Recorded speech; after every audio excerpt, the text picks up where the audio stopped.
We're live. Cool. What's going on, everybody? It's Matt Fairclough. So this is an amazing experience. I'm grateful to have all you guys watching. I'm even more grateful to have this awesome panel we have to present with you guys with today. And this is a happy hour. And so I'm here with my man, Justin Fraser, and we're going to have a little bit of happy hour conversation to talk about what to do now, right? This is almost like a so now what happy hour. And we've got a little bit of truth serum here. I've got one. Justin, Justin, you've got one too? What do you have? Yes, sir. Yeah, I'm drinking Eagle Rare from the Buffalo Trace Distillery. It's good stuff. I'm also drinking a Buffalo Trace beverage as well. This is their old fashioned here. So it's nice. Been, seasoned and whatnot in the barrels and everything. So good stuff. Little truth serum, as we say. And yeah. I'm grateful to have you guys watching, and it's grateful for the panel, because at the end of the day, we've spent a lot of time the last month or so working from home and securing our operations. We've been doing that obviously as a landlord.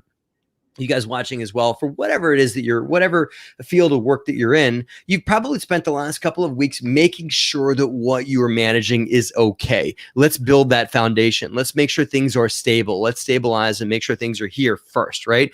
And we've spent a lot of time doing that. And for the most part, I think things are okay. We've seen some tweaks. We've seen some hiccups. We all have. Not everything's perfect, and that's okay that they're not perfect. They're still good.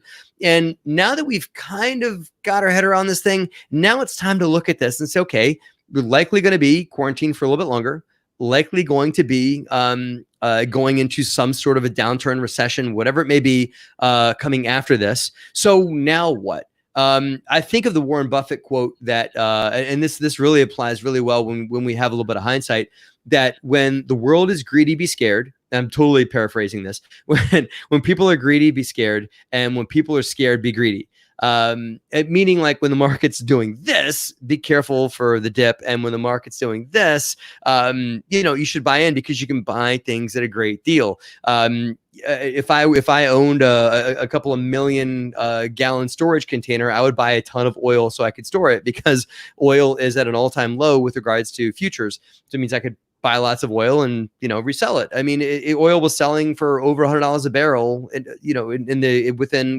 the last decade. So it goes to say things are going to be going on sale. So how can we business owners, not this is about oil, but business and just real estate, everything, how can we leverage up during this coronavirus and the potential recession that may follow, everything that may follow up from this? How can we protect ourselves and get in recession-proof assets that may fare well during a downtime, but also take off during an uptick that may happen afterwards? That's what we're going to talk about. And I've pulled together a phenomenal group of experts. Really, I've got my right hand man, Justin Fraser. Hello. So happy to be here. Justin, tell us a little bit about yourself, and why don't you tell me a little bit about insiders as well, so folks can hear a little bit about DeRosa insiders that want to hear more about this. Yeah, so I am asset manager for the DeRosa Group for all the apartment complexes. We're up to the last 4 or 5 apartment complexes here in Lexington, North Carolina, Virginia, and we are. So my role on the team is to be asset manager, run the business of the apartment complexes. And what we're seeing is that there's so much out there about getting to the close, finding deals, raising money. There's a lot less about the nuts and bolts of the team required to run apartment complexes. And so Matt and I have started up DeRosa Insiders, which really gives an inside look at what we're doing and how we're doing it, and the team that's doing it. So we interview our acquisition specialists and talk about real stuff, real data, the markets that we're looking at, what the indicators that we're seeing. We talk to our construction manager. We do site tours. Matt and I will get in and talk about like real life problems that we're having at our properties. And so it's a way for people to see the other side that's not always spoken about. It's a way for people to see the nuts and bolts of how we actually run these apartments, and all the team members and all the steps and all the frustration, but also a lot of the wins that go into it that sometimes just really gets glossed over. Absolutely. And there's a lot that goes on inside of a real estate company. And what we want to do is give people a glimpse of that. And all of the investors that have invested with Justin and I on the last 10 syndications that we've done are members of DeRosa Insiders and that. So if you guys want to come check it out and learn the inside of a group and kind of be on the inside, the inner circle of a real estate company and hear some of the behind the scenes conversations that happen in that, all you got to do is pick up your handy dandy cell phone and text the word DeRosa to 66866 to the word DeRosa to that text, and you'll get an enormous basket of goodies as a thank you for sending that text. And you can join DeRosa Insiders for $1 for the first month, and then after that, it's very reasonable. After that, a couple of cups of coffee a month is all that it would equate to. And we want to build a big, wide community where we've got lots of folks that are members already. We're I think close to 100 members now, right, Justin? Yep. And we want to have you guys too. So take a minute right now while you're watching this and pick up your cell phone and just do yourself that favor. Text the word DeRosa to 66866 and join us at DeRosa Insiders. Few quick shout outs. May Smallwood, awesome investor in DC 10. Interesting fact, Justin, May Smallwood is an investor in Dorse Capital 10 and used to live in the Preakness apartment complex that we now own many years ago when he worked in the area. And that my man Mace Smallwood, we're gonna do a highlight from Mace on the YouTube channel because it's such a cool story. And that few shout outs, Anthony Kahn, welcome. Mike Fritz, welcome for being here. Heath, the real estate doc, awesome man, thanks for being here. I appreciate you. Matt Cohen, yet another DeRosa Insiders member and one of our investors. Thank you, Matt. I would like to see more of you on DeRosa Insiders. So make sure you come join us over there, Matt. And our man, James Wilcox, who was just featured in a DeRosa Insiders feature. We did a walkthrough of the Preakness apartments because James is our on-site eyes there in Kentucky. James, welcome for being here as well. And he gave us a great tour of that property the other day, didn't he? Absolutely. Yeah. We had a great video where James walked our unit. And so we were able to see what's going on. Obviously, we can't travel to Kentucky right now. James is there. So he walks the property for us, did a live stream for the insiders, and we all got to see the status together. So that was really cool. Guys, we can see your comments. So if you're watching on Facebook, you're watching on YouTube, leave us a comment. Let us know where you're watching from. We want to hear from you. Feel free to ask questions as we go. We've got a lot of topics we're going to get through and a lot of panelists to get through. Yep. But put your questions up there and we'll get to it. We'll give you some shout outs and we'll get to them and all that. So here's the deal, guys. This is a happy hour because we're all happy. It's Friday, 5 o'clock. Justin and I are having a beverage. My hope is that you guys pour yourself a glass of whatever your favorite Friday beverage is, whether that's a glass of ice water, a cup of tea, or something like this. This is a old fashioned. Justin, you got yourself a glass of Eagle Rare, you said, that's out in Kentucky. Yep. From James's territory out there. Rafal, yet another investor. Awesome for having you here too. So pour yourself a glass of something fun. Get comfortable. This is not a watch this for a couple of minutes. This is going to be a great deep dive conversation. And we've got some phenomenal guests. I've got somebody I look up to quite a bit, Jay Scott, who's going to be joining us in just a minute. We're going to talk all kinds of great stuff with Jay. I'll leave it up to him to come on and we'll have that. We're going to just sit and hang out and have a cocktail with Jay. We've got Pili and Jason Yarusi. They're going to be joining us, which are phenomenal business owners and real estate owners up in North Jersey. Some folks that I look to as well that have done a great job in creating like a husband and wife dynamic duo for real estate and for ventures and all kinds of cool stuff. You guys can't Pili, you can't do that to me, Pili. You guys can't see this, but Pili's on deck waiting to come on, dancing around. Pili's down there doing the WAP, right, like this, and making me laugh. So, okay. And then we've got Gabe DaSilva, who is a phenomenal flipper. You guys might have seen him on the Bigger Pockets series called The Build. He's a great construction company owner or contractor and with regards to flips, and also just a phenomenal business owner with a long track record in real estate. So really excited to pick Gabe's brain too about all this stuff. So without further ado, I'm going to go ahead. The real estate doc, my man, he said he's glad he's not the only one drinking at this happy hour. So welcome. Thanks for joining us. All right. So without further ado, let's go ahead and bring in Jay Scott. Jay, thank you so much for being here with your sipping your glass of wine. What you got there? No, I wasn't. Okay, fine. No, go ahead. We thought we catch you mid-sip. I've got popcorn. I've got drinks. We're good. My kids and my wife are in the other room watching us on TV. Hi, kids. They make popcorn. Oh, your poor children. That's Watching us. What kind of wine you got there? Eddie got a red. What kind of wine are you drinking? We got a Josh Cab. Nice. Oh, nice. What is this? 2017. Very nice. Very nice. Yep. I make my own wine. I don't know if I ever told you that, but that's one of my hobbies. You don't want to know. Dandelions. Do we have? Yeah, right. I have an Italian wife, so I make it out of whatever I can find. No, we make it out of grapes, but you put it in a whiskey barrel, so it kind of gets like that whiskey bourbon. That's awesome. Going on a little finish. Yeah, it's really good. It's pretty good. Cool. So Jay, thank you for joining us. Guys, keep typing in questions and everything like that, and we'll sling them at Jay, and we'll have a nice happy hour convo. So Jay, first of all, how are you? And thank you for being here. And how you doing? Absolutely. Thank you for having me here. And I'm doing well. It's been crazy. Anybody out there with kids, I have a feeling that your last few weeks have been a lot different than anybody without kids.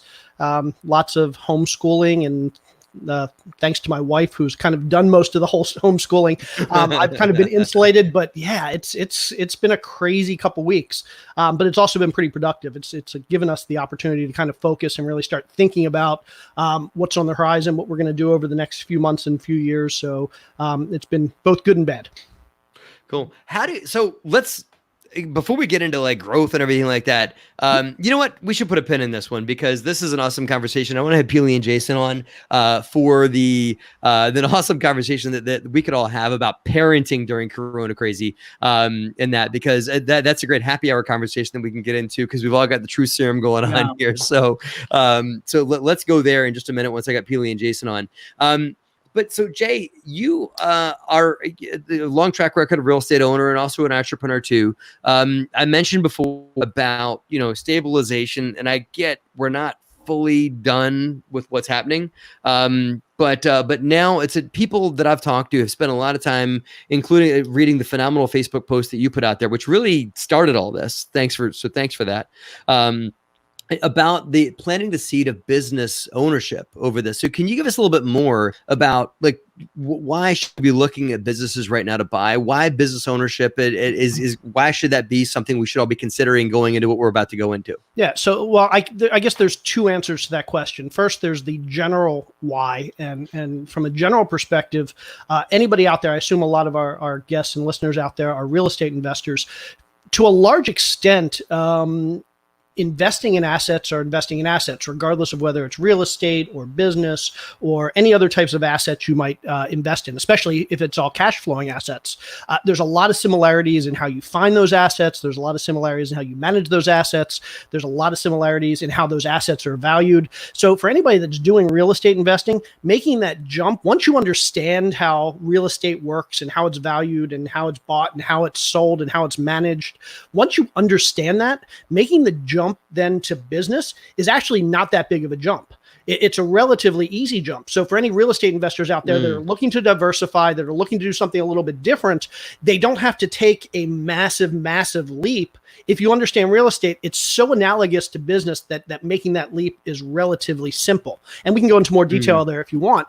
But then to answer the more specific question of why business now, not just why business, my take is, I talk to real estate investors all the time who talk about 2008. I wish I could go back to 2008, not 2009, 2010. I wish I could have started investing then because it was in some respects the greatest time in modern history to start investing in real estate, to be buying property.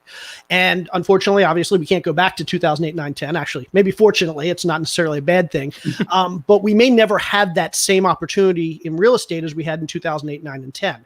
What I'm seeing and what I'm hypothesizing is that what we had in 2008, 9, 10, 11 in real estate, we are very likely, or at least very possibly going to have in 2020, 21, 22 in the business world. So we all know what's going on right now with the pandemic.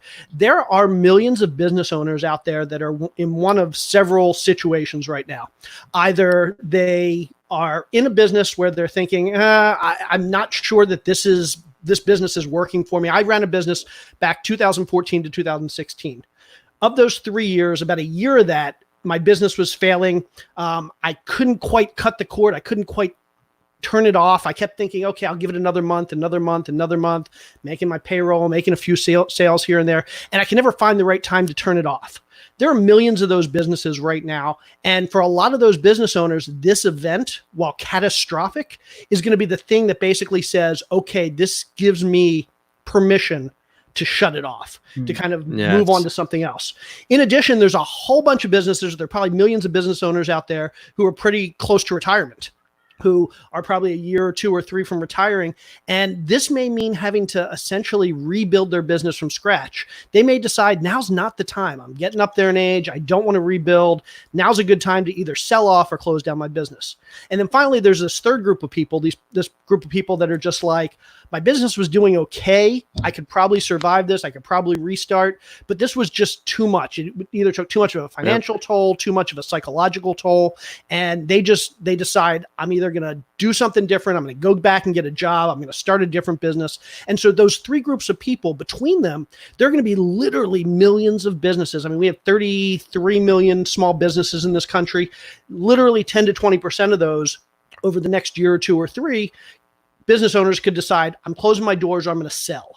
So this could be one of the greatest opportunities in history for those that want to get into business entrepreneurship, to say, now's the time to acquire an existing business or to start a new business when there's not as much supply out there in a lot of industries, and maybe even go in and find a business owner who's looking to get out. And like I said, I shut down my business in 2016. In retrospect, I probably could have sold that business for some money because we were making some income, we were making some profit. But I was just so burned out. I said, I'm going to shut it down. And had somebody come to me at that time and said, I'll give you $20,000 or $30,000 for your business, they'd have been getting a great deal. And I'd have been getting $20,000 or $30,000 more than I actually walked away with. So now's a great time to go find those business owners that are happy to turn over the keys to their business for a few bucks. Maybe they're happy to do it if all you do is you promise not to lay off their employees, just provide some continuity for employees. They may hand you the keys and say, go take my business that's generating some amount of revenue. And then as a good business owner, just like in real estate, we buy distressed assets, we buy distressed properties, you buy a distressed business. And just like in real estate, you improve the management, you improve the sales, you lower the expenses, you get the revenue up, and that increases the value. So I just think that over the next couple of years, what we're going to see in the business space is going to be very analogous to what we saw in real estate back in 2008, 9, and 10. Awesome. That's incredible. Go ahead, Justin. Do you see any specific industries that are more ripe or more likely to have a better deal than others? I think a lot of industries are going to have opportunity. The bigger question is, what's that industry that's right for you and whoever you are? And I look at a few different criteria. One, what are you good at and what do you love? You have to find something that you're willing to do. I'm not one of those that says figure out your passion and chase it. It has to be more than just you love it. It also has to be a good business opportunity. But it has to be something you love. It can't just be a good business opportunity, because if you don't love it, if you can't get up in the morning and say, I'm excited about doing this, in a year or 2 or 3, you're going to get bored, you're going to get frustrated, and you're going to be done with it. So it has to be something that's a good business opportunity, but it also has to be something you love. I like to find businesses that kind of mesh well with the other things that I'm doing. I'm a real estate guy. A lot of stuff I'm doing is real estate. So I look for businesses that are related to real estate. I recently started a fire, water, mold remediation company. Hopefully next week, we're going to buy a plumbing company. We have a plumbing company we've been negotiating. So I kind of like those things in the real estate world. So that's big for me. Barrier to entry. I'm a big fan of finding those businesses that have a higher barrier to entry, meaning it's a little bit tougher for those businesses to start and run those businesses. If I wanted to go out and write an ebook right now or start an Amazon store, there's nothing stopping me from doing that. I could probably get something like that up and running in a day or 2 or 3, but so can a million other people. And so there's so much competition to make money writing ebooks or starting an Amazon store or doing internet marketing that to be the best, I either have to devote my life to it for the next 10 years, or I need to be the cheapest. I just need to, there needs to be a race to the bottom, and I need to be able to offer my services cheaper than everybody else. None of us, or very few of us, are smart enough to be able to run a business where we're good and we're also the cheapest. Being the cheapest is hard. I mean, Walmart is the cheapest. And let me tell you something, it's not an easy business to run. It's even tougher business to compete with too. They're tough business to compete with. Yeah, exactly. So I look for those businesses that are more difficult to run. They require some, either they require a license, they require some experience. I love the remediation business because one, it requires a license, and two, it's a 24/7 business. I mean, we get emergency calls all hours of the night, weekends. And so we need to know how to run a business that has people answering the phone at 3 a.m. on a Saturday morning. And we have to have employees that are willing to go do a job at 3 a.m. on a Saturday morning. It's not rocket science, but it's something that a lot of people don't want to do. And so that barrier to entry gives us a competitive advantage. Love it. Absolutely. That's brilliant. That's brilliant. So I want to bring in another guest so we can add another angle of attack here. So and please do. But a few highlights here. Guys, get into businesses that have a barrier to entry. As Jay said, if you're getting into something anybody could just walk in the door and start doing as well, you are building something that's going to create a ton of competition for yourself now or in the future. So get into something that's got a barrier to entry and find an angle of attack that you can get that that you can bring your own uniqueness to, but also something that I believe would be an essential service. That if they're, as we go through a recession, that people are going to need less luxury and more just need-based services. And so that's what I think that we need to focus on as we grow into this thing. And I think that, things like seller financing, folks that may be willing to, yes, I'll sell my business and I will lend you the money that it will take for you to buy this business. Folks that are maybe boomers that are just timed out, that are just done and everything like that are great ways to structure. So, with that, great lessons, I want to go ahead and change the angle and bring in Jason and Pili Yarusi, power couple from North Jersey. There they are. Of course, she hasn't stopped dancing for the last 15 minutes. I'm just letting you know. So cool. Jason and Pili Yarusi, how are you guys? We're super. Good. How are you? What's happening, guys? Great, man. Great. This is how much we love you. We rarely are able to do interviews together. We don't even do interviews together anymore, except for our second cup of 12 o'clock. We duct taped our kids to the wall. Yeah, so I was gonna say, did you chain them down, or how did you do that? Yeah. Right. Yeah. Good. Whatever works, right? That's awesome. So this is the half hour a week where they're not running and exercising. I was gonna say, I got a marathon left today, so 6 more marathons this week. Congratulations! Oh my God. Yeah. There's a lot that I got to unpack here, right? There's a lot that we need to talk about. I'm going to put all the conversations I want to have with you guys on the table right now. Okay. Right. You guys are more than welcome to add to everything Jay Scott just said, right? That's number one. Number two, I follow you guys on Facebook, of course, and we're friends. And I see that even before Corona Crazy, you guys were all about physical health and challenging yourself and stretching and everything like that. And I think that given coronavirus, that people may have more time or just it's been a challenge to take care of our physical body. And you guys have taken that to the next level through challenges and, doing everything from burpees to even inspired our next guest, Gabe DaSilva, to do the 75 hard things, which sounds amazing. And I really commend him for doing that. So I think that you guys are really there for pushing yourselves physically to the next level, but also pushing everything else because a rising tide raises all boats, right? So there's that. So let's talk about ways that folks can take care of themselves physically during Corona Crazy, response to whatever to everything Jay Scott just said. And also, since we've got a bunch of parents on the line right now, let's talk briefly about parenting during Corona Crazy, right? So take those three in whatever form or fashion you'd like to, and we'll have a conversation, okay? So let's go with parenting. But before we even get there, hang on. Tell the audience, just brag on yourself. Tell the audience, tell everybody that's watching right now how awesome you guys are. I am Pili Yarusi, and this is... I'm Jason Yarusi. So we have the Jason and Pili Project, which are our podcast. This is my beautiful Hawaiian wife, Princess Pili, right here.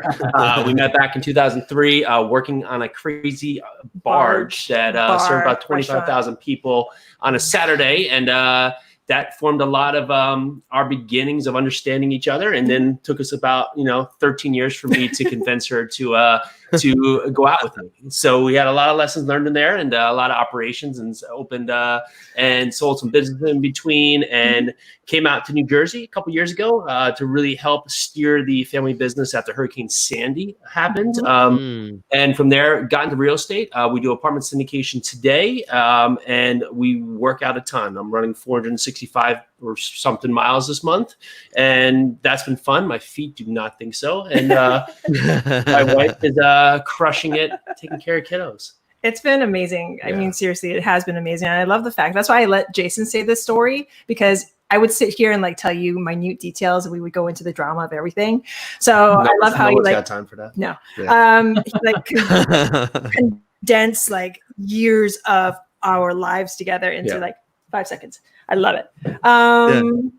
So real estate. So that's that. I know you guys listened in for a lot of what Jay Scott had to say. Any like, how can you like add on to that and throw another layer onto the cake for everything that Jay Scott had to say? We can keep that conversation of buying businesses and opportunities and yes, real estate too, but everything else along with that. I mean, I know you guys have some business ventures you're up to as well. So anything you want to add to that conversation? Well, he's right. I mean, one of the reasons that when we opened a brewery in 2008 in New York City, we were the first New York City brewery, and it was such a process. No one even knew how to get the license. And it was, it took us like 2.5 years for our lawyer to run into somebody at a law show in Las Vegas to say, hey, you're gonna have your license next week, after us 2.5 years of like literally powering through. But it took after a while, it got a little easier for license to come in place. But we were one of the first entries into the market because of just, it was such a daunting process that everybody else like looked at it and it was like this archaic process, and they said, forget it, because why we're going to do it. So that's one thing. If there's a bunch of tests or a bunch of license you have to get through. Also, you talked about high overhead coming in. My family business is house lifting, and one of the difficulties there is it's such a high startup cost, because if you're going to lift and move a bunch of buildings, you have to have that ample amount of steel and block and cribbing, which is basically dead weight, right? So you buy that, you can reuse it house to house, but if you want to just do one house, that's X amount of money. But if you want to do 50 projects at a time, that's a lot of money you're going to put out of pocket to get started. If you can walk into one of these businesses that have laid out the capital over the years to really just, from like machine press or these other points, and they've walked in and built a track record, but maybe he's not sustained because he is retiring, and he is, or they are retiring, but they have this base that it would take anybody else who was going to enter the market just such a high startup cost. I mean, that's a business I would look for. And then when it comes to real estate, I think this is the perfect time to jump in. Maybe not to buy right this second, but by jumping in, I mean educate yourself. Educate yourself, read the books, get on podcasts. You don't even pay for anything. There's so much information out there. For instance, this right now, this is free. This is free. There's so much information. Just go to YouTube, type in real estate, and you're going to get a kabillion hits. But this is the perfect time to educate yourself. That's how you get in first. Educate yourself and then start talking to people.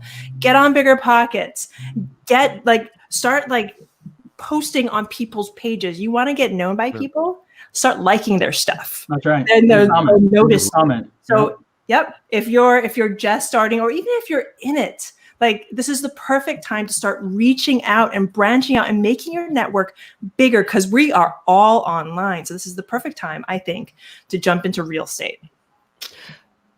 So I would agree with you. And I think that as long as what you're looking at is, considers Corona and considers the environment we're in, because it's very hard to get a loan right now. It's very hard to do a lot of things right now, real estate related. So as long as it's got current situation baked in, because we're seeing a lot of stuff it's as if they're in a time machine and they're sending me a slide deck that's from January. And the prices are still from. It's like that didn't happen. That's going to blow over. So we're gonna send you prices as if a couple of months ago. And that, so as long as people are being real, the perfect time to get in is now. And I would also add on, the perfect time to do anything is now, as long as you play the game the right way and understand the market you're getting yourselves into. Yes, right? exactly. Cool. Yeah. So changing gears completely. I think that we're all parents. On that. So let's share briefly. You could guys share like a story, something funny. Again, this is a happy hour, so we're gonna have a few laughs. Something funny or an epiphany or something that's cool, or even a pain in the neck thing that happened with just being the parents of young kids during coronavirus, while we're also trying to run businesses. So in whatever form and fashion you guys want to take that, in whatever ways you guys want to go first. Justin, you can hop in too. Everybody hop in and share something about parenting during coronavirus. Go ahead. I love I saw a post online that said, instead of saying my coworker, like instead of saying my kid, say my coworker, since we're all home working, right? And tell a story that way. So the other day, my coworker ate a bunch of dirt and ran around the backyard in his socks. And that was just a lot of fun. It's true. It's true. All my coworkers are doing. Yeah. All of a sudden, screen time is like it's gone from an hour to like, whatever. What do you want? Fall asleep. Well, it doesn't help that they moved all the education that we have from school onto screen time. So, like us trying to create that process. But in that fact, I mean, I love it. Pili and I had a conversation a long time ago that if something came up that I would focus on business all in, Pili would do kiddos. We'd meet in the middle where we have to meet in the middle, and we'd go from there. And we discussed that, and I've had conversations with a lot of parents in the past couple of weeks. They're like, "Oh, we don't know how to like figure this out. Who does what?" I was like, "Yeah, you should have had that conversation when you got married." But if you didn't, there's no game plan here, right? So you just have to figure out a routine now, right? Figure out your routine, figure out your schedule, and then like for us, like Jason said, he goes business and I go family, and I love it because I don't have to go through the emails anymore. Jason does that. I love it. He thinks I always say I have the harder job. He has the harder job. You'll never go back to emails before. Yeah, you'll never go back. You're right. Yeah. so that's how we dealt with it with the kids. Like we wake up in the morning. I try and get so much energy like out of them for like we run them for a little bit, and then I'm like, okay, school time, and then run them and school time, and then run them and then school time, and then I'm actually forcing naps now. Our children are 5, 3, and 1. I'm like, you guys are taking a nap because mommy needs some time with daddy to like work on stuff, and then we just basically do the same thing in the afternoon. Funny story. Well,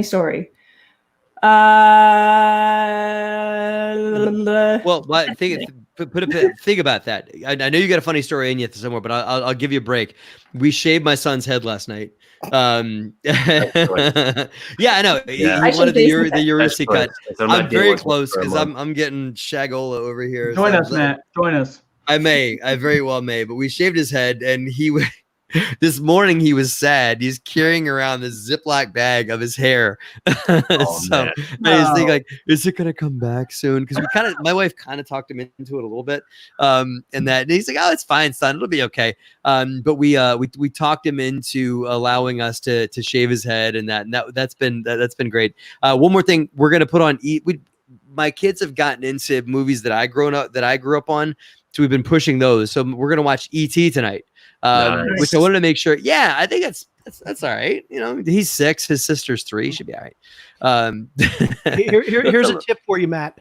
There is a website, because we've been doing the same thing. We have a 9 and 10-year-old, and my wife and I try and watch a couple movies a week. And I'm big on let's watch all those 80s movies that I loved. But what I realized, or what my wife and I, Carol and I, have realized over the last couple weeks, is that those 80s movies are a lot less appropriate. PG in the 80s is a PG, man. That was like you can't get away with today with what you did back in the 80s. Yeah.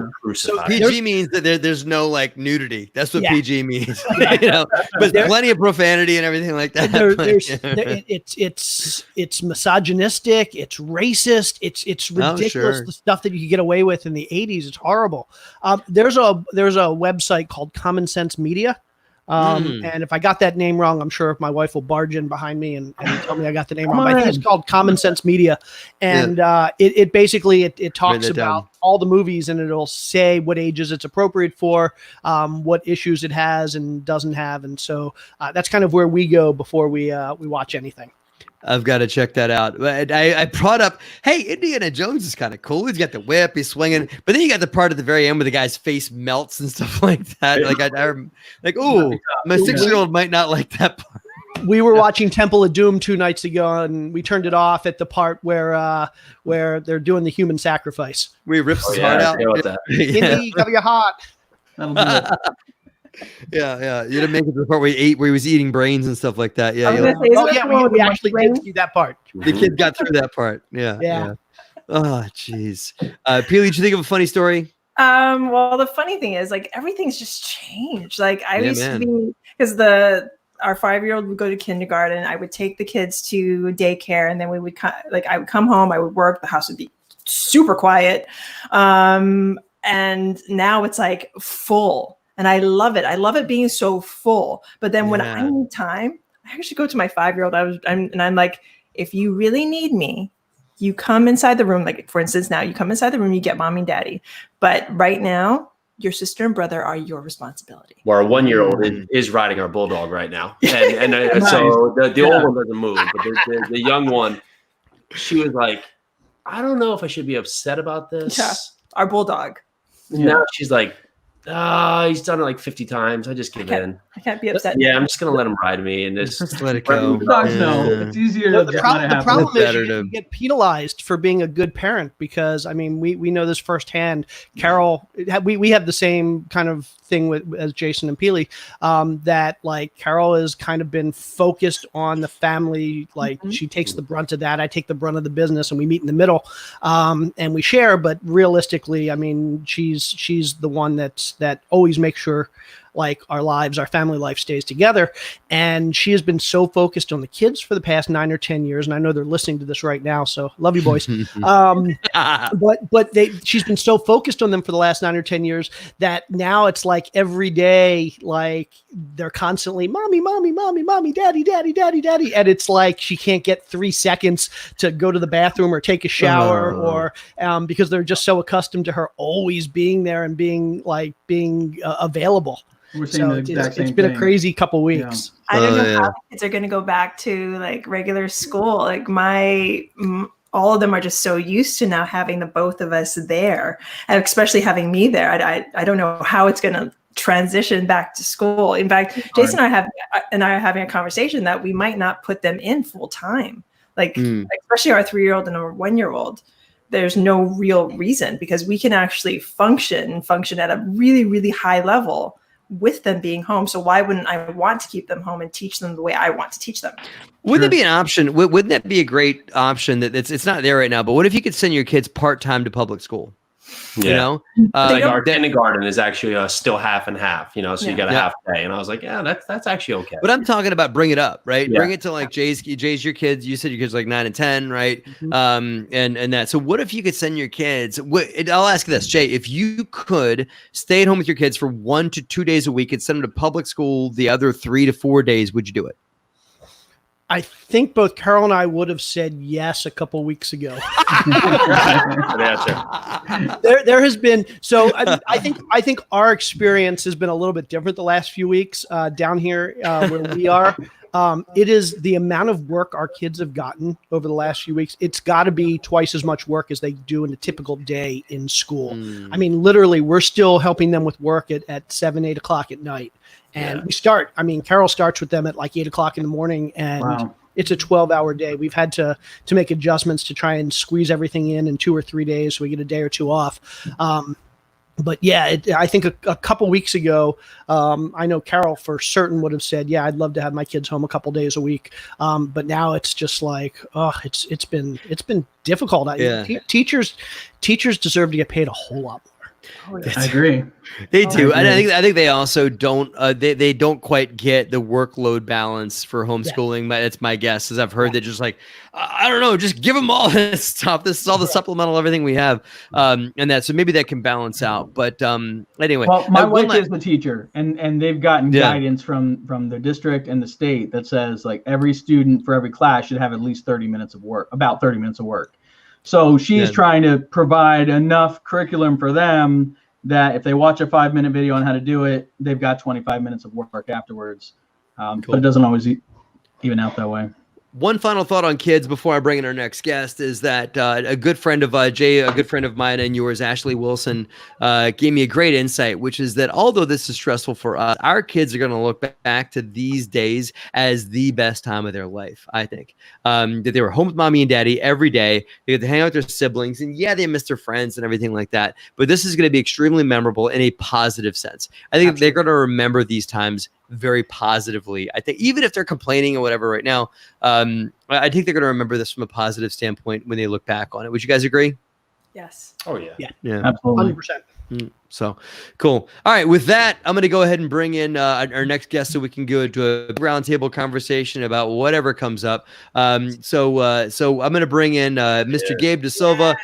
Welcome, Gabe. I know you're good friends with our other guests, Pili and Jason. So welcome. I heard you guys could walk right down the street and have this conversation face to face, but because of Corona crazy, you can't do that. So. 6 feet away. 6 feet away. Yeah, right. 6 feet.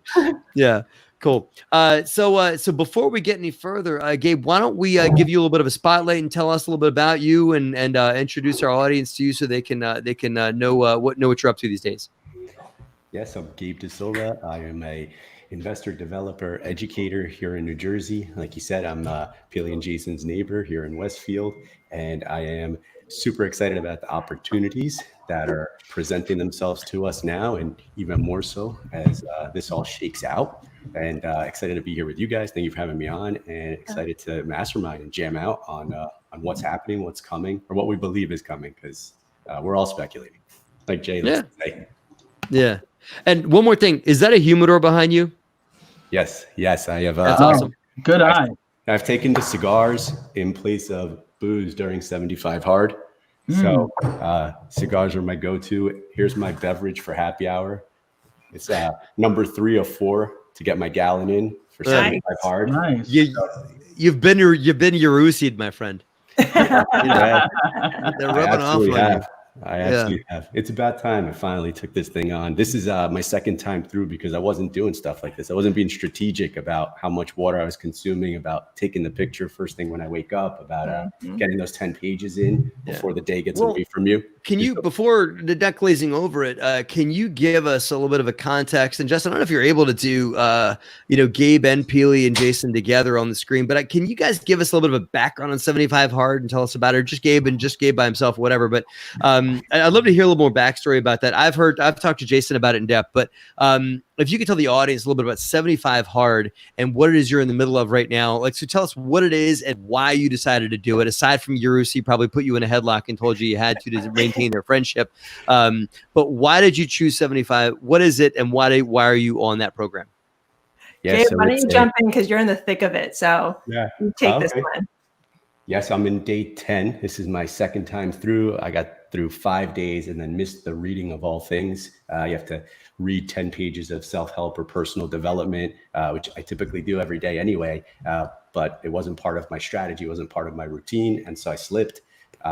10 pages of reading, a gallon of water, a diet of your choosing. I'm doing no sugar, 2 workouts a day, 45 minutes each, 1 outside, and no booze. Those are the components. 75 days, miss anything, any day, you start back at 0.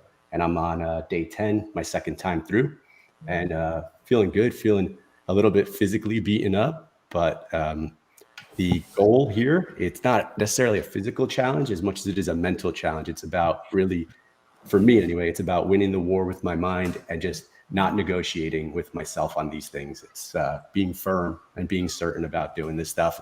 And yeah, that's why I'm doing it. I feel like it's right now more than ever with all this uncertainty. This is what we need. Things like this, not necessarily this is really aggressive.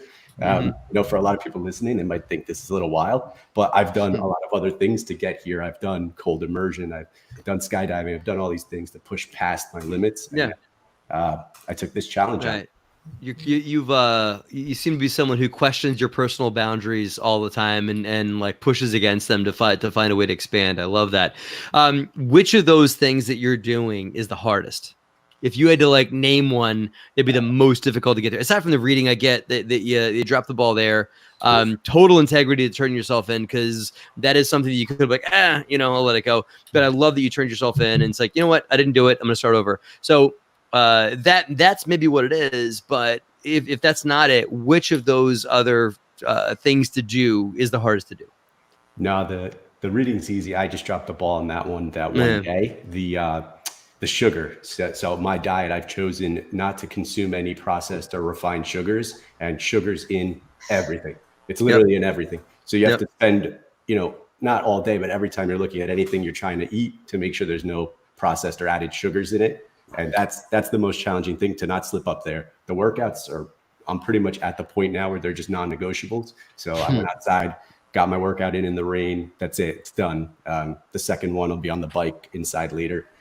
So push past that point. I think. I'm going to jump in and say congratulations, Gabe. You're doing the hardest part. The hardest part, I think, is to make the decision to do this, because it's like Gabe said, it's the mental toughness. I mean, reading. I've heard people who have failed because of reading, and then they forgot to take their picture.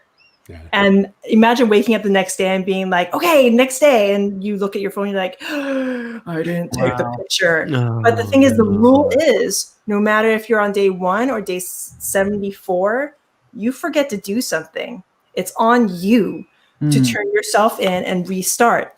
And you know what? Who's going to know if nobody's going to know that you didn't take that picture or you didn't read those 10 pages? You know who's going to know? You. Yeah, you're going to know that is the mental toughness part, because you have to make sure, and especially when you have huge businesses that you're taking care of, families that you're taking care of, whatever it is you're doing, you learn also to cut out the BS, because if it doesn't matter, then it's not going to be part of your life while you're doing 75 hard. And then it goes into phase 1, phase 2, and phase 3. So Jason and I are actually waiting to start phase 3. And right now, just to like ramp myself back up into this, I'm doing something called 30 easy. So for the next 30 days, I am doing one workout for 45. It has to be 45 minutes of working out. Inside, outside, doesn't matter. I'm drinking a gallon of water and no more alcohol, because when COVID started, I was like, I can have a glass of wine. I can start drinking. I can do a half a glass, because I don't really drink. I never started again since I've had kids. But that half glass of wine, I started craving it. So I knew I had to stop, because once you start craving like alcohol or drugs or anything like that, then that thing starts running your life. Yeah. So I stopped. I actually stopped drinking about 3 days ago, and I actually feel so much better. Just that 3-day detox. And mind you, I was only drinking like a glass to a full glass, and I feel so much better. And I'm so glad I'm doing this to ramp us up into phase 3. Here's to you, Pili. I'll toast my bourbon to you to you not drinking anymore. Congrats. More for us. I will put in there that I was at mile, was this 2 nights ago, or was that? So Jason is doing a different challenge of a whole different caliber. But I did come home, what was that, 20 miles in, and said, forget this, give me a beer. And I went running with 2 more miles with a beer. So I was like, I'm going to pull over past curfew with a beer in hand, running in the neighborhood with the cops and see what they say. Just because I didn't dress. I don't look at the weather, so I just run, because there's no reason to look at the weather, because you're still going to do it. So my hands were just ice blocks. I couldn't really feel anything. So I said, I'm just taking a beer. What's the worst going to happen? So 2 miles with a beer in hand. Just get it done. I've done that before in the past, but that's where you learn. When you run a lot, you learn how to eat and drink while you're running. It's a good there trade. You go. So Gabe, your next challenge is going to be the calendar club. 1 mile each day, or 1 mile for each day. So the first day you do 1 mile, the second day you do 2 miles, the 10th day you do 10 miles, the 25th day you do 25, and 30th day you do 30. Wow. So does he get to hang out with who is it, Jesse, whoever that's going to go on your that was a little perk. So I was doing this challenge anyway, but I just put it out there and said, hey, Jesse Itzler, would you want to come on our podcast if I complete this? Little did he know is I'm doing this damn challenge with or without him. So if he said no, tell him. Okay too, because it's already done. But yeah, we've actually had some awesome people on. So we had Dave Meltzer on recently. We had Bob Berg of the Go Giver. We have the Iron Cowboy coming on, who did 50 Ironman in 50 states in 50 days. That's an accomplishment. We've had Justin Frazier, we've had Matt Faircloth, we've had Jay Scott, we've had Jay Scott. Who you may know. They're talking about on the podcast, not actually running. Right? Yeah, no, just on the show. Yeah, not in this Looney Tunes stuff you guys do. That's no. But listen, what I want to comment on is that challenging ourselves physically, it is in some ways the gateway to challenging ourselves in a lot of other ways in life. And I found people that have figured out like, hey, listen, my boundaries that I have for what I'm able to do physically, people say things like, oh, I could never do 75 hard. They just write it off. I can't do that.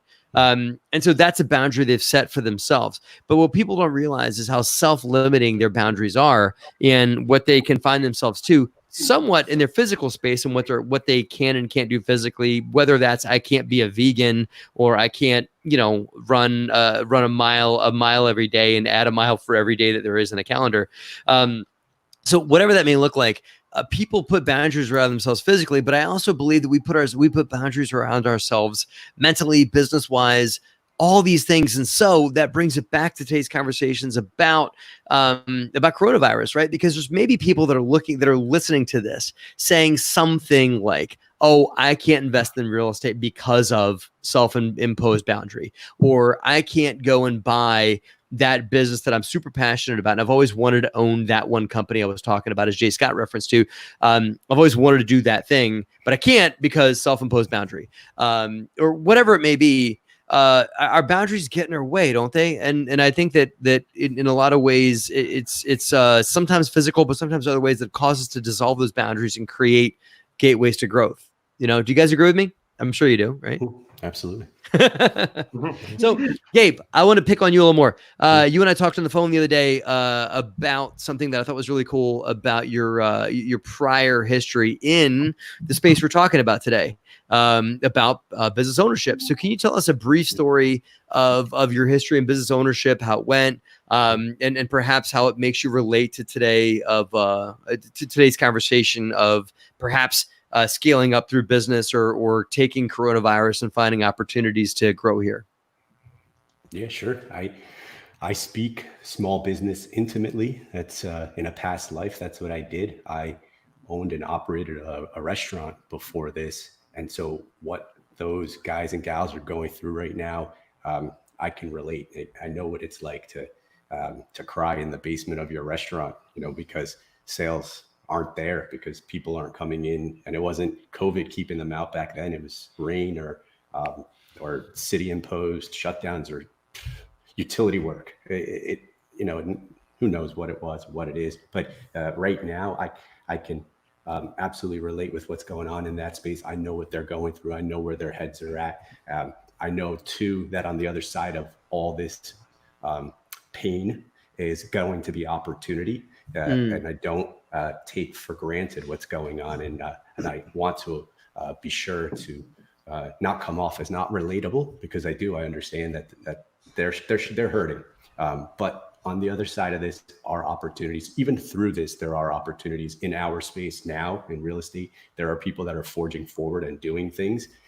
We're one of them. I know everybody on this call is doing the same, but like you said, there's some folks that are kind of put their head in the sand and are waiting and just trying to survive through this. We're trying to surround ourselves with folks that are thriving through this. And then on the other side, what are we going to do in the small business space, in real estate still too, because that's our primary vehicle now, but also what's going on in small business and how are we going to be poised to leverage that, and I don't mean that in an insensitive way.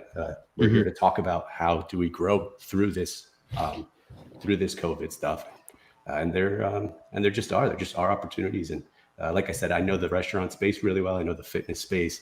And now obviously I know the real estate space.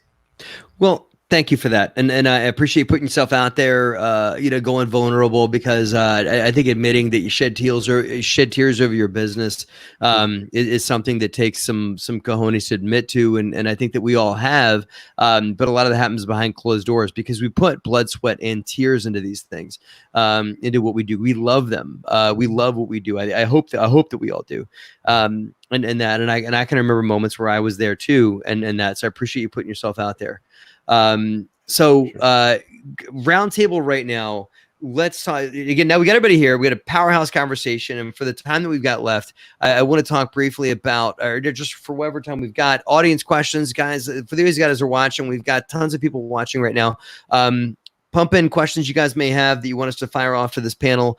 And let's have a brief roundtable discussion on ways that people can right now, take advantage of, not in a bad way, but just opportunity, just to capitalize on opportunities that may exist in right now's market and go into the future, in whatever order you guys want to take it. What do you think we should be looking at right now? I want to address, I'm looking at the questions over here. I want to address two very quickly, but I don't know if they're even serious, but I want to address them in a serious way. No, the first one's not serious. So James Masadi asked me if I'm going to run my marathon in sandals on the beach. No, I'm not a runner, and I'm not going to run a marathon.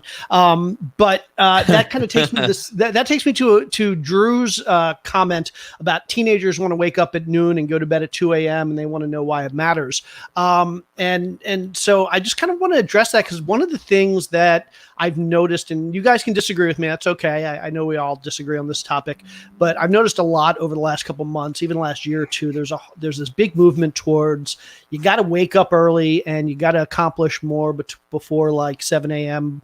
Than most of the world accomplishes. Miracle morning, right? Yeah, Miracle morning. Yeah. And let me tell you something. So to Drew and your teenager and to all the other people out there, my take's a little bit different on that. I mean, I'm married to a woman. Carol is awesome. She's up at like 4 o'clock every day. She's run her 5K or has gone to work out like 4 or 5 hours before I even wake up. But I'm kind of the opposite. I'm one of those people that I get my best work done at night. And if I try and wake up at 6 or 7 o'clock in the morning, my day is ruined. So I just kind of want to throw out, if you have a teenager that wakes up at noon and goes to bed at 2 a.m., obviously that's not good during school. But if that teenager is productive during those other 14 or 12 hours or 16 hours that they're awake, I don't necessarily think that's a bad thing. I'm pretty productive, even though I would sleep till 8 or 9 every day if I could. So I know this is a controversial subject, but I'm just not one of those people who thinks that you have to get up at 4 or 5 in the morning to be productive, though I know it certainly works for a lot of people. I agree, though, because Pili and I, we worked in clubs for a long time, so we'd stay up till 5 or 6 in the morning. That was our regular day. And the only transition was when we started having kids. The kids are getting up, so they're not going to take care of themselves. So we're getting up with them, right? So I went from literally, it's the opposite parallel. I get up at 4:13 a.m. now, and I used to go to bed at 5 a.m. So and later, we'd walk out at 5 a.m. So it's a whole different world. But I loved working at night. It was just it was the calm, right? It was like I could just get things done and have my mind together, and there was just that peace. And even living in New York City, you just had that peace to just get stuff done. But now it's the same thing. Got to transition and do it in the morning. So absolutely agree.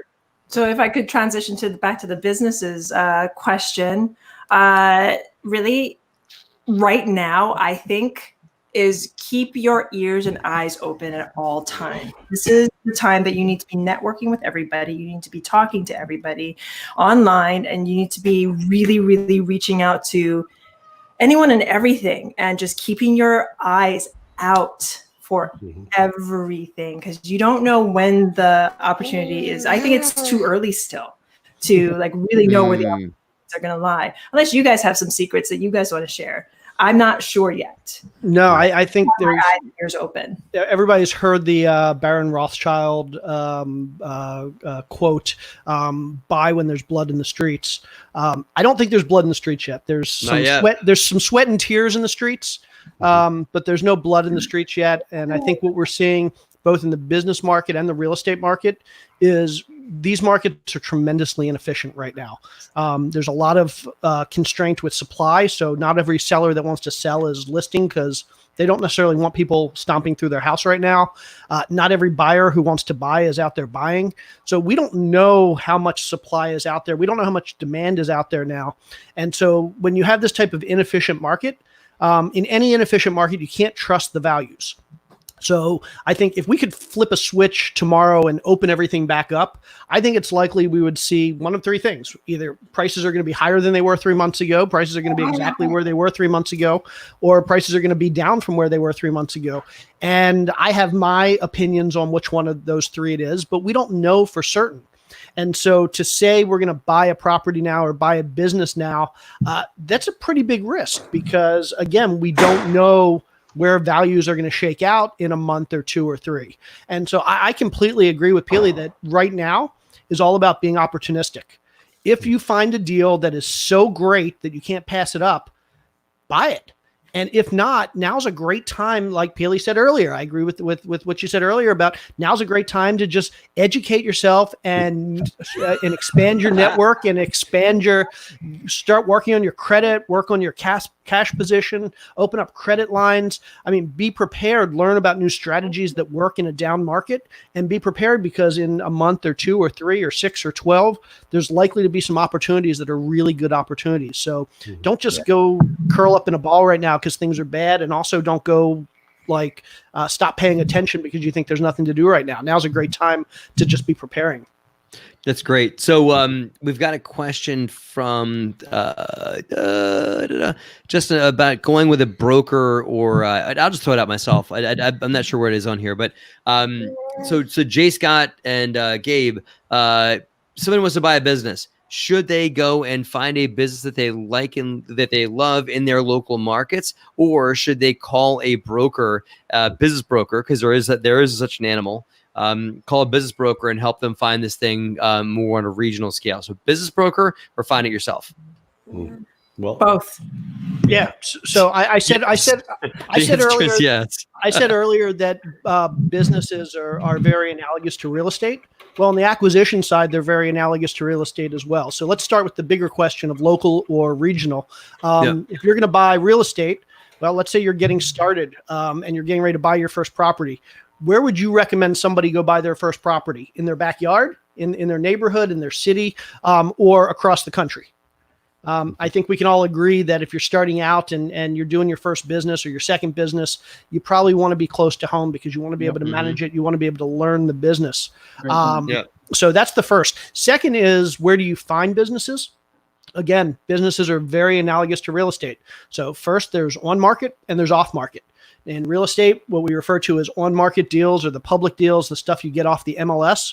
Well, a lot of people don't realize this, but in the business world, there's an MLS.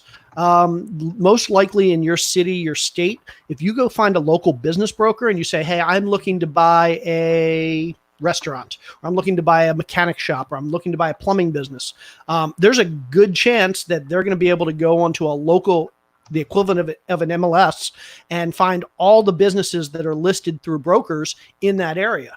Those are on-market deals. Just like with real estate, those deals are probably not the best deals that are out there. You're going to have to sort through a whole bunch of them. You're competing with 1,000 other people that are looking to buy the same business, that are all talking to the same sellers. But that's one way of finding businesses. Find a good local broker. Ask for give them your criteria and get the list of all the brokers or all the businesses that are on your local MLS. Then there's the off-market deals. Again, just like real estate, you can buy businesses off-market. How do you do it in real estate? You do direct mail, you do cold calling, you knock on a door, you put out bandit signs. Guess what? You can do the exact same thing in businesses. You can send direct mail to every plumbing company in your city and just say, hey, I just moved to your city. I'm interested in buying a plumbing company. Have you thought about retiring? Have you thought about selling? Give me a call. You can walk into a local business that you think that's a really cool business that's been there for 30 years. I have a feeling the owner is pretty old. It seems like they're not getting as much foot traffic as they were a couple months ago. Walk in and say, hey, you're the owner? I'm just curious. I'm looking to start a business like this in this area. Do you know anybody that's looking to sell? Are you interested in selling? So again, buying a business is really analogous to buying real estate. And so think about all the strategies you use that work in real estate and then start applying them to businesses. Yeah. Got it. Cool. Okay, Gabe DaSilva, what do you got? Offer some thoughts on with regards to and I said before about like buying a business through a broker or locally, and everybody said both. But I mean, if you were looking to buy a business today, or get involved in the space, what would you do? So I absolutely am looking to do just that. I agree with everything Jay said, and he's identified this opportunity. It's coming. We've known something like this, not this necessarily, but something like this was coming, was going to create a shift, and the opportunities would come as a result of that shift. That'll be, who knows, 3, 6, 9, however many months from now, we're going to see that happen. Agreed, it's still too early, but just like when you're buying off-market properties, like Jay's saying, you have to understand situation and motivation. You have to start having a lot of dialogues. Like Pili was saying, we can acquire knowledge, we can build relationships, and we can source capital. Those 3 things we can control right now as we look to deploy later and ultimately buy businesses that have a good product or service, but maybe the process is broken. Maybe, like Jay was saying, maybe the leader has lost his desire to cast a vision for his people to align with. That's where we can step in. We can do that. For me, I genuinely love the business of business. I'm not necessarily married to the vehicle of real estate or food or fitness. So I'll go further. I'll go outside of my backyard. In fact, our intention is to be bi-coastal. We want to be in Florida and up here. So I would look at a business that's got a position in both places. It's got something working there. But again, it's got to be something where I can value add. I'm very aware of what my unique ability is. So I'm looking for something that I can step into. I don't want to create a product or service from scratch. I want to bring my unique ability to something that's already solid and then take it to the next level. Awesome. Thank you. So let's keep moving on final thoughts. Gabe, that was great. Thank you. And that, so Justin, you too, final thoughts, things you gathered from this conversation on ways to bring it home for advice to those watching on ways that they can capitalize on today's market, or also just whatever you think they ought to be doing, hunkering down, getting lines of credit. A lot of great ideas out there. What are you gleaning that you think people should take home today? I think the message that I heard loud and clear from all of you guys is keep your eyes open. There's opportunity that we don't even know what it's going to look like yet. Things are changing very rapidly. The markets are changing. The stock market's up and down, and we don't know. There with anything, government stimulus packages. We don't know where the virus is going to end, when things are going to get better or worse. So all you really can do is keep your eyes open and see what's happening around you. Listen to conversations like this. Talk to Jay, Scott, and Gabe, and Jason, and Pili, and Matt, and see what they're seeing, and try to take what they're saying as an indicator. And it certainly opened my eyes to look at other things around me and see, where is there opportunity. And we don't know what that answer is, and sometimes that's hard for people to think about and not know exactly where to look. But if you're sort of calm and open to the ideas, then I think they're going to come. And so that's what I'm taking out of today. Cool. Thank you. Jay Scott, bring it home. Jay Scott, I got one for you. Let's pretend that you are Jay Scott. I'm going to make you probably 25 years old or so, and you're walking into the market right now. You've got you've got some resources, you've got some ideas. You're a smart man, as you always are, but you are Jay Scott, maybe with not tons of money, without any other like a huge book of contacts. If you were someone walking today's market, perhaps knowing what you know now, but without everything you have now, what would you do today if you're walking into today right now? So first, I would say, for anybody out there that has to ask the question, what should I be doing now? The answer is probably wait and see. If you don't have to ask that question, if you know what to do right now, then go do it. You're probably experienced. But for anybody that's confused about what to do right now, the best answer is you're probably not ready to be doing anything. When I say right now, I mean literally today, literally tomorrow. That could change next week or next month when things start to open up. But I know a lot of really, really good investors, myself included, not that I'm necessarily a really good investor, but certainly myself included in what I'm about to say. I know a lot of really good investors who right now are uncomfortable doing many deals. And I'm uncomfortable doing many deals right now because there's just so many unknowns. There's so many question marks right now that I'd rather just sit on the sideline and wait for the opportunities. Now, that said, I'm going to take a broader approach to that question. What would I do in general? Let me throw out, back in 2009, I had just started investing. I had lunch with a seasoned investor in my area. I had just started. He had done hundreds of deals, and we sat down to lunch, and I asked him the question, what's your biggest regret? Just one of those questions you always ask people like that are more experienced than you. What's your biggest regret in this business? And his response to me was, I flipped a lot of houses. I regret every house I've ever sold. I wish I would have held every house I ever bought for cash flow. This was 2009. I was getting ready to start flipping houses. I was like, great, thanks for your input. Then I went and I flipped 400 houses. I look back today, and if somebody were to take me to lunch and say, what's the biggest regret I have in this business? It's I regret every single house I've ever sold. Really? Really. You do right now. You're saying that personally. I do. Regret that. I do. I regret. I wish I would have held every house I ever had for cash flow. I'd have 400, 500, 600 houses right now paid off most likely, and I wouldn't be sitting here talking to you. But would you have been able, I wouldn't have internet on my island. would you have been able to grow your business though, right? Yeah. So because you have to sell to fund the next and the next. Right. And don't get me wrong. I'm not saying that I actually would have held every property. But in theory, I like the theory of, I know somebody that literally from 2008 to 2012, bought 50 rental houses in Atlanta. A friend of mine, while I was flipping 50 houses, he was buying 50 houses, got them all financed through private money and a local portfolio lender. And by 2016, 17, 18, he had 50 houses free and clear because they'd been paid off. And so it's, people discount, especially people that are starting out. Oh, hi there. People discount the value of cash flow. And I think what you realize as you get older, and I've gotten older, I'm old now, you start to recognize that value of buying and holding and that value of cash flow. It's always nice to cash a $20,000 or $30,000 check. It's not as exciting to cash a $1,000 check every month. But let me tell you something, when you get to the point where you're like, okay, I'm done with this, I'm ready to retire, it's nice getting those $1,000 checks. And those $1,000 checks, when you get 20 or 30 or 50 of them a month, that starts to add up. Absolutely. So what I tell people is I waited a couple years too long. I wish I would have started a couple years earlier.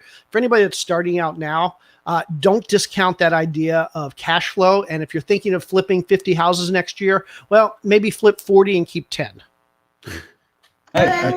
Gabe, Jason's talking directly to you, by the way. Just wow. Yeah, I know. You went there. Cool. Wow. So speaking of which, Jason and Pili, I'll let you guys go ahead and give your final thoughts on just if you guys take if you want to talk about, like, if you guys were starting today, what would you do? Or also just if you guys want to offer up any final thoughts on what you guys got from today's conversation, anything else you guys want to highlight or whatever it is, take it away and introduce who you got there. Who is that? This is Leo. He's our social media marketer. Can we say hi, Leo? He does management for social. There you go. Hi, Leo. Hi, Leo. Hi. Mental fortitude, as I always. Now is the time to be truly testing yourself. This is not the time to be lazy or wait for this all to go over, because people are watching how you're reacting right now. And especially if you're looking at being a facilitator on any part of a business or operations and you're in panic mode right now and you're not thinking clearly, well, people are going to remember that. And if you're out there freaking out and you're not putting your best foot forward and you're not looking to help others, that's how you've handled in a situation we don't even know what the outcome is yet. So get your grip. This is a time to truly put yourself to the test, get out there and really stress yourself. And it's good for you. You need this test. We all need this test. This is something that's the best thing that can happen. And even if it's your worst day, I heard the greatest thing right now is if today is your worst day, there's someone in this world who your worst day is their dream day. It's the best day they would ever have is your worst day. So let's think about what your worst day actually is, because there's a million people out there that literally would dream to have your worst day. Mm-hmm. So put yourself to the test, see what you can do to just really get out there and make it happen. And if you have a business that's suffering, hope you're going to sustain, but think about it. If you were to start that business today, take a new thought on that business and say, well, if I was starting that business over today, how would I treat it? And see if you can take that route with that business right now. Mm-hmm. Pili, before you go, real quick, I want to hear from you too, Pili. But I want to underscore something that Jason. First of all, you make me want to go out there and run a mile right now, or run 50 miles, and just run to your house, and tap your house, and run back home. That's awesome. You're very an inspiring human being. Thank you for that. And I think that a lot of people forget that today could be the best day that's ever happened to them, regardless. So I really appreciate that. Today's not over. Today's not over yet, right? Thank you for your thoughts. Pili, bring it home, man. What do you got real quick? So I actually want to go and answer one of these questions. It was somebody moved to Chatham, just getting his broker's license. Want to know what's the one thing we're focusing on? Talk to everyone. Seriously, like I said before, we are all online. You can talk to Jay Scott if you want. You can talk to us if you want. You can talk to Gabe if you want to get into flipping. In fact, if you're getting your real estate license, then you should be talking to Gabe. Because I just had a conversation with another broker friend of mine. He's like, well, our brokerage told us that we have to be gentle. We have to kind of lay low right now. I'm like, what? No. He was like, yeah, I'm just like, touching my sphere. I was like, you should be sending out postcards right now saying, hi, my name is, how can I help you? And leave it at that. Somebody will call you, will call that number because they need help. So say my name is Pili Yarusi. I am with brokerage ABC, and how That's can awesome. I help you in this time? You made a connection right there, Pili. Read the caption. This person's already reached out. I love that. Yes, and I want to highlight something here because Pili made a phenomenal choice right there. And I want us all to learn something from what Pili's choice was. I don't even know. I think it was just so instinctive to you, Pili, that you might even know that you did it. I gave you an opportunity to, say something that was super awesome, promote yourself, underscore you, talk all about you, whatever. You made a choice to help somebody. Right? You saw that there was a comment in the feed that didn't get met and you knew you could serve that person. And so I think that you made the choice to help somebody. And I want us all to take a minute and remember something. There are people that need our help. And whether it's little help, big help, whatever it is, let's all take a minute and think about who in our life we can serve. And if we ask the question of who can we add service, who can we give service to, who can we help get from here to here, whether that's helping them meet their lower foundation, whether that's housing, food, whatever it is there, or helping somebody from Chatham get connected to other people to help them raise their business, whatever it is, make the choice to serve. And if you make the choice to serve, then you're going to you're going to elevate yourself also. And I know that's not why you did that, Pili. You're just choosing to serve someone and you saw they had a need and you wanted to help them. But I want to underscore that if we make the choice to serve others as a primary goal right now, it will come back to us. Do you agree? Yes, I completely agree. And I'm going to tap onto something that Jason mentioned. Jay mentioned about the first investor he actually ever talked to. So the first investor I actually ever talked to, I found him on Bigger Pockets and asked him to coffee. And I asked if I could work with him. And he told me no. Because he said, the first thing you have to do is give value. You don't ask for stuff. You give value first. Yeah. So if I'm the first investor that you are talking to, because even though it's online, then that's my advice to you, old listener. Give value first. Because I know all the gentlemen on this call give value. So are you giving value first? Love it. My goal is to die with everybody on the planet owing me something. Not that I think of it in those terms. Not that I think of it in those terms. One day you will owe Jay Scott a favor. No, I don't keep score. But my goal is always for every person I meet to give more than I take. Not because I want to cash that in, not because I have any ulterior motives. It's just that I know that if I do that, then it will come back to me and I will be happy. And so I probably said that in a way that sounded really, really conceited. So I apologize. But no, the goal is honestly to just give more value than I ever take from anybody. Because there will be people out there that you take more than you give and it will all even out. That was phenomenal. No, that is, I get what you're saying is that you hope that you will have given to more people than you will have taken from. And I know that's what you meant, but it was really funny because it kind of sounded like you're the Godfather sitting there petting your cat, talking about like one day I will call upon you. I'll do this one thing for you. Right. Anyway. All right, guys. So here's what we're going to do is we're going to go around this real quick and talk about how people can hear more. We got to go to Gabe. You went all the way around. We forgot Gabe. Yeah. I thought it's words of wisdom. We're not letting Gabe off Gabe, easy. bring it home. No, we're all going to get a chance to brag on ourselves real quick and how people can get a hold of us. But Gabe, give us your final thoughts and then take us home with how people can get a hold of you and why you're amazing and why people should reach out to you. But also give us your final thoughts for the night. Final thoughts are happy to have been on this panel with other servant leaders, everybody on here. I consider a friend, a coach, a mentor in some capacity. We all lead with value always. So honored to have been here with you guys and do that. In the world of small business and what opportunities are coming, we talked about that at a high level.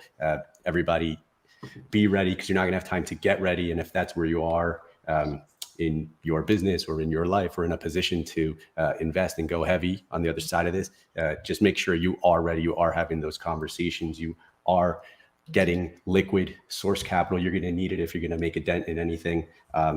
And again, just continue to acquire knowledge, be listening to these kinds of conversations, be reading literally everything Jay posts, read everything Ray Dalio writes, like, and you guys can go find out who you should be following. I don't need to rattle off the names. For me, again, it was about serving, it was about bringing value. And I hope that I was able to do that for you guys. Check me out on my website or over at Instagram. It's here on the screen. Happy to connect with anyone. I make a conscious effort I still look at everything. Every message finds me. So I make a conscious effort to reply to every question. Happy to give a hand up to anyone, regardless of where they are in their journey. So feel free to reach out to me on any of the platforms. I'm active on all of them and happy to help anyone, especially in the fix and flip space. That's construction heavy. Rehabs are my bread and butter, and happy to help anybody that awesome. Fix and fix place. And it sounds like thanks to Jason and Pili Yarusi, they're going to put you in a headlock until you get into the buy and hold space too.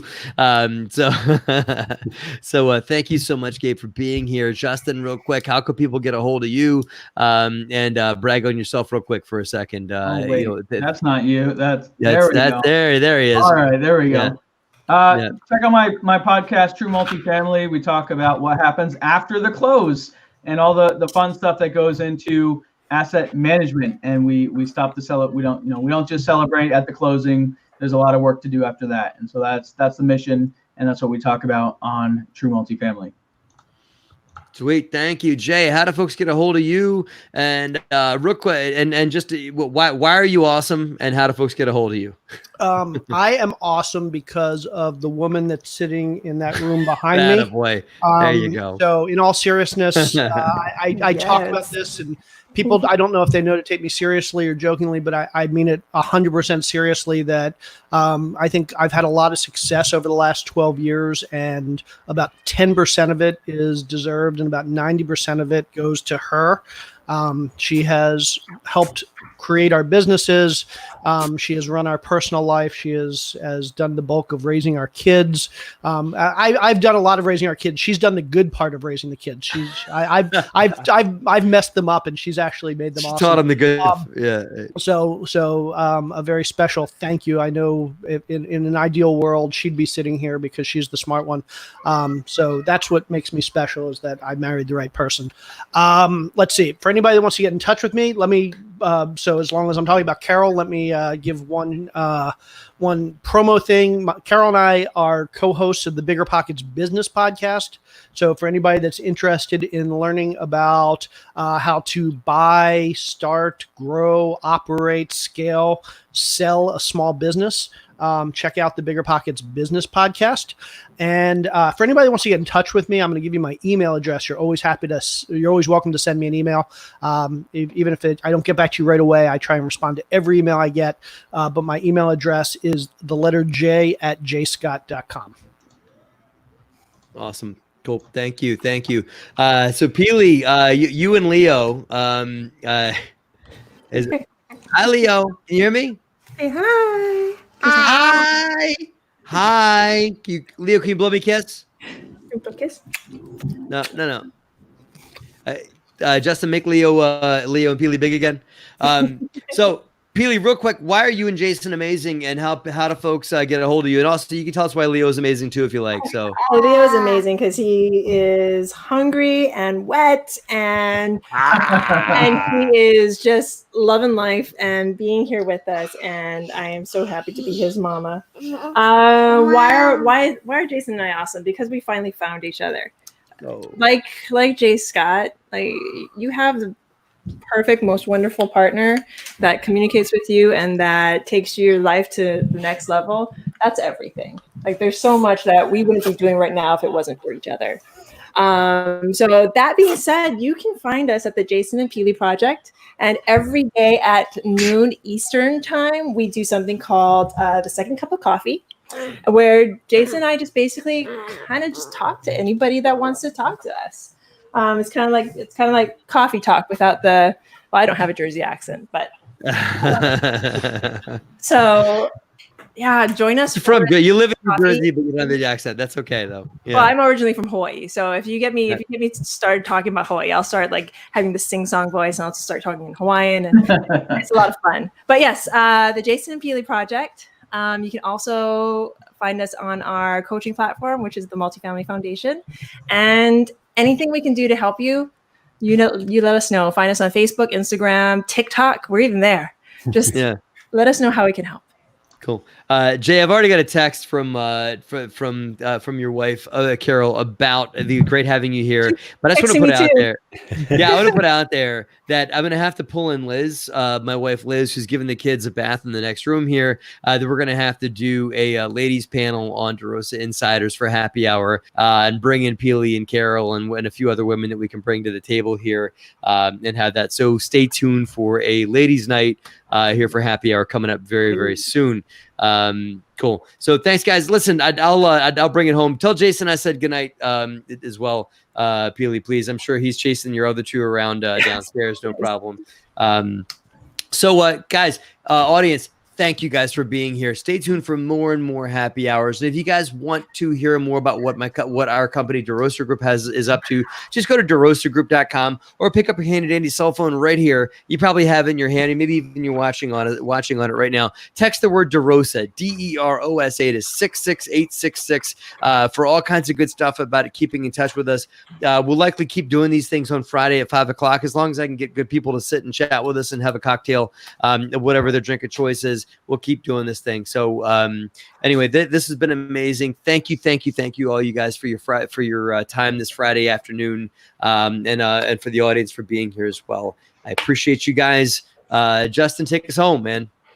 That's it. Join DeRosa Insiders. Thank you, guys. Thank you, Jay. Thank you, Pili and Jason. Thank you, Gabe and Matt. Guys, this is awesome. Cool. Cheers. My drink's out, so cheers. Thanks, everybody. Thanks.